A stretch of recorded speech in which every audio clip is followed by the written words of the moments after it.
Welcome to my YouTube channel. आज हम पढ़ रहे हैं समास। इससे पहले वीडियो में आपको समास बता चुके हैं और इसका एक प्रकार भी पढ़ा चुके हैं।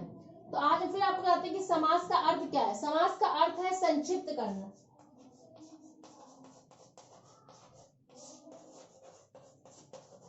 समास का अर्थ है क्या? संक्षिप्त करना।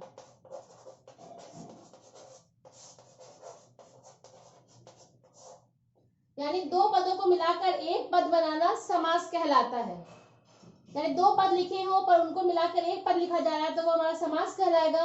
अगर एक पद लिखा हो उसको हम अलग अलग करके दो पदों में लिख रहे हैं तो वो हमारा समास विग्रह कहलाएगा। इससे पहले वीडियो में आपको इसके प्रकार भी बता चुके हैं। आज हम पढ़ेंगे उसके आगे द्विगु समास।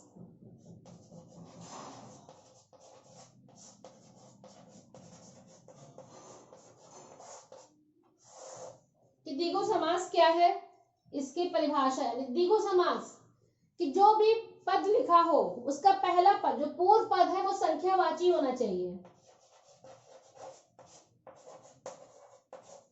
पूर्व पद कैसा हो? संख्यावाची हो।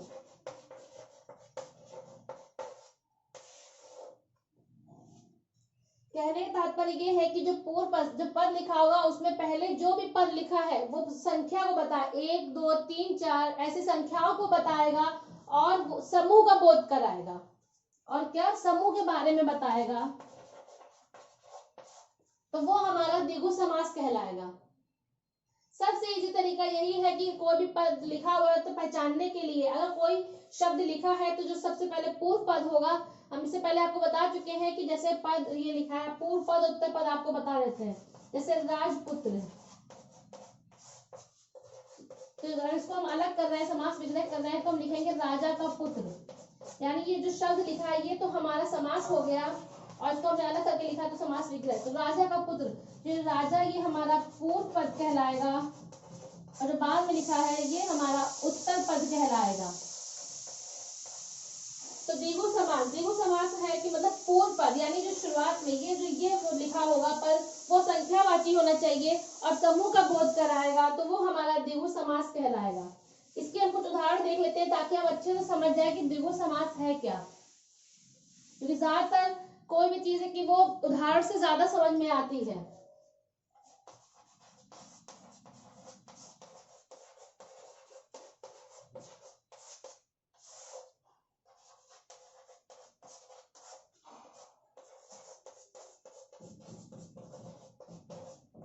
शताब्दी,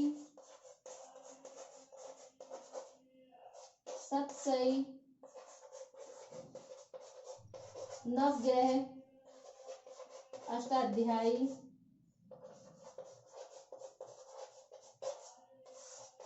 दोपहर।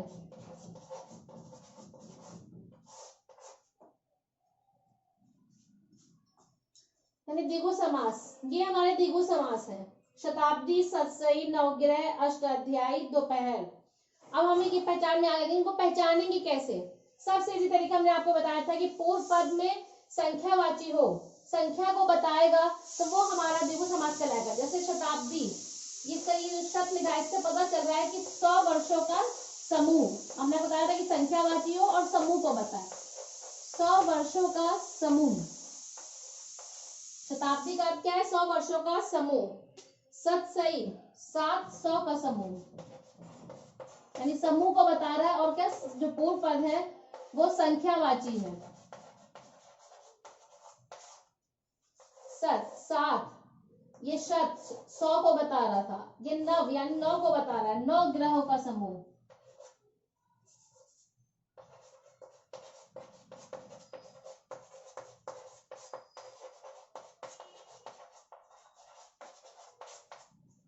अष्टाध्यायी, अष्ट यानी 8 को बता रहा है, 8 अध्यायों का समूह।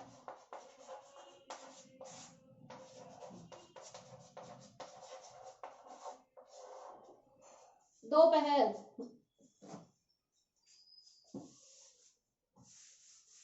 हम ऊपर लिख दे ताकि आप अच्छे से समझ जाएं।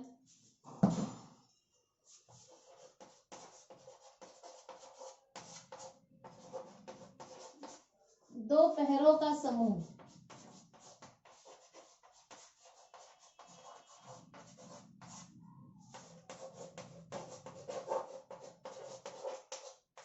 त्रिकोण यानी 3 कोण।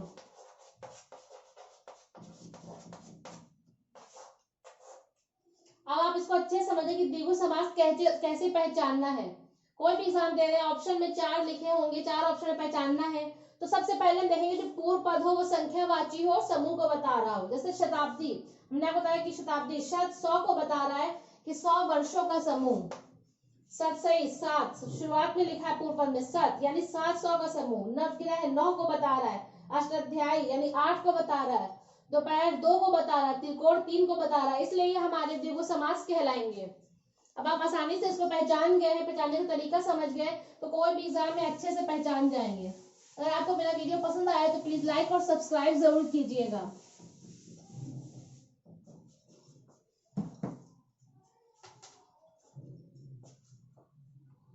अब है द्वंद्व समास। समास के बारे में हमने आपको बताया कि इसके 6 प्रकार होते हैं। अब यही भाव समास, द्विगु समास, द्वंद्व समास, तत्पुरुष समास, कर्मधारय समास और बहुव्रीहि समास। तो द्विगु समास हो गया। अब हम आपको द्वंद्व समास के बारे में बताएंगे। द्वंद्व समास, द्वंद्व समास का अर्थ क्या है? सबसे पहले हम देखेंगे इसका अर्थ क्या है।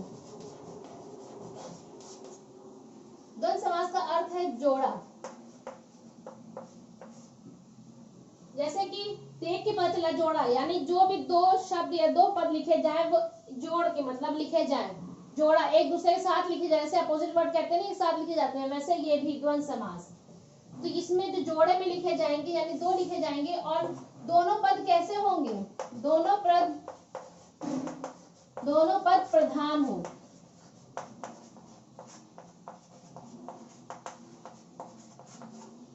यानी दोनों पद कैसे होंगे? प्रधान होंगे, यानी दोनों पद जो है मुख्य होंगे, दोनों का ही अपना अपना अर्थ होगा।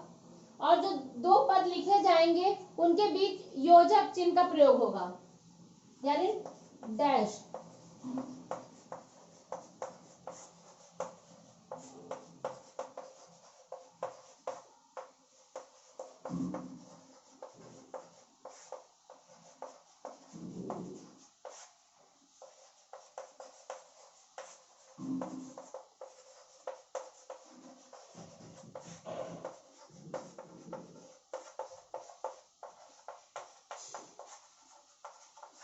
यानी योजक चिन्ह, ये हमारा योजक चिन्ह है कि दोनों पद को लिखते समय बीच में योजक चिन्ह का प्रयोग हो, यानी बीच में लिखा हो। और अगर जैसे समास तो ये हो गया कि दोनों की पद कैसे हो? प्रधान हो, जोड़े में लिखे जाएंगे, दोनों पद प्रधान हो, लिखते समय बीच में योजक चिन्ह का प्रयोग हो।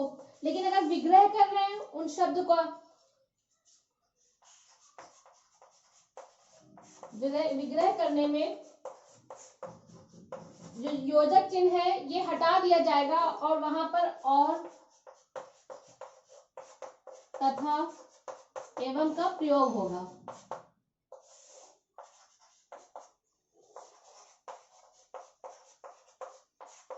अभी आपको मेरे समझ में आ रहा है। अभी आप इसका उदाहरण देखेंगे तो बहुत आसान है, आप आसानी से समझ जाएंगे कि सबसे पहले जोड़े में लिखे जाएंगे, दोनों पद कैसे होंगे? प्रधान होंगे, यानी पूर्व पद भी प्रधान होगा, उत्तर पद भी, दोनों के ही अपने अपने अर्थ होंगे। और उन दोनों को लिखते समय बीच में योजक चिन्ह का प्रयोग होगा। और कभी कभी ऐसे मिल जाते हैं तो योजक चिन्ह का लोप होगा, लेकिन पता चलेगा कि वहां पर योजक चिन्ह है। और विग्रह कर रहे हैं अगर उनका, तो हम उसकी जगह पर जो योजक चिन्ह के स्थान पर और तथा एवं का प्रयोग करेंगे। अभी आप इसके उदाहरण देख लीजिए ताकि आप अच्छे से समझ जाए कि कौन से है, किस तरह से इनका प्रयोग हुआ है।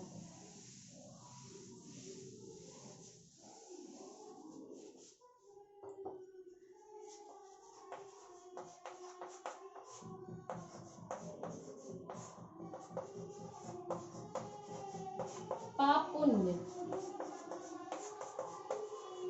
रात दिन,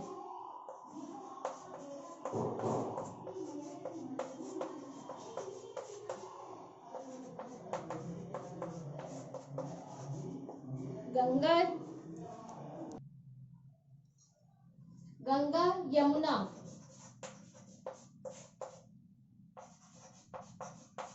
घी शक्कर।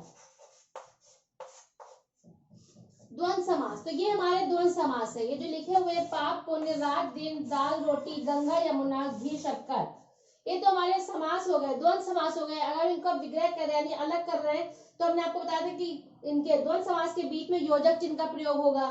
तो ये देखिए लगे हुए हैं योजक चिन्ह। अगर इनका विग्रह कर रहे हैं तो उनके बीच में आपको बताया था कि और तथा एवं का प्रयोग होगा। तो इनका विग्रह कर रहे हैं पाप पुण्य, पाप तथा पुण्य। तो बीच में हमने योजक चिन्ह हटा के तथा का प्रयोग किया। मैं बताया था तथा और एवं का प्रयोग होगा, तो वो भी हमारे द्वंद्व समास कहलाएंगे।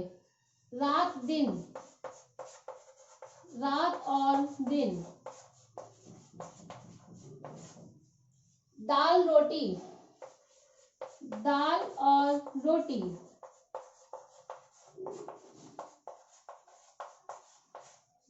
गंगा यमुना,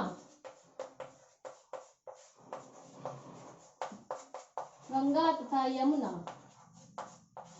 घी शक्कर, घी और शक्कर। ये मैंने आपको बताया था द्वंद्व समास, अच्छे से आपको इसकी परिभाषा बताई थी कि इनके बीच योजक चिन्ह लगा होगा और दोनों पद कैसे होंगे, प्रधान होंगे और जोड़े में लिखे जाएंगे। तो इसलिए पाप पुण्य हमेशा जोड़े में लिखे जाएंगे। रात दिन, दाल रोटी, गंगा यमुना, घी शक्कर। तो ये हमारा द्वंद्व समास हुआ। लेकिन विग्रह करने के लिए हम बीच में से योजक चिन्ह का लोप कर देते हैं और बीच में तथा और एवं का प्रयोग करते हैं। जैसे पाप पुण्य, पाप तथा पुण्य। रात दिन, रात और दिन। दाल रोटी, दाल और रोटी। गंगा यमुना, गंगा तथा यमुना। घी शक्कर, घी और शक्कर। तो ये हमारे द्वंद्व समास हुए और किस तरह से इनको पहचानना है और इनका विग्रह करने में और तथा एवं का प्रयोग करना है और समास में बीच में योजक चिन्ह लगेगा और जोड़े में लिखे जाएंगे। दोनों पद कैसे होंगे, प्रधान होंगे, यानी इसका भी अर्थ निकल के आएगा और इसका भी अर्थ निकल के आ रहा है, दोनों पद प्रधान है। तो ये हमारा द्वंद्व समास हुआ। आई होप आप लोग को ये अच्छे से समझ में आ गया है कि द्विगु समास और द्वंद्व समास कैसे पहचानना है, ताकि आप आसानी से एग्जाम में ज्यादा से ज्यादा नंबर ला सके, इसको पहचान सके, कोई भी कंफ्यूजन ना रहे। इसलिए हमने आपको बहुत ही इजी तरीके से बताया है ताकि आप अच्छे से इसको समझ जाए। अगर आपको मेरा ये वीडियो पसंद आया तो प्लीज लाइक और शेयर जरूर कीजिएगा और सब्सक्राइब जरूर कीजिएगा ताकि मेरे नेक्स्ट वीडियोस आप तक आसानी से पहुंच सके और आप अच्छे से एग्जाम की तैयारी कर सके और ज्यादा से ज्यादा क्वेश्चंस अटेम्प्ट कर सके। Thank you.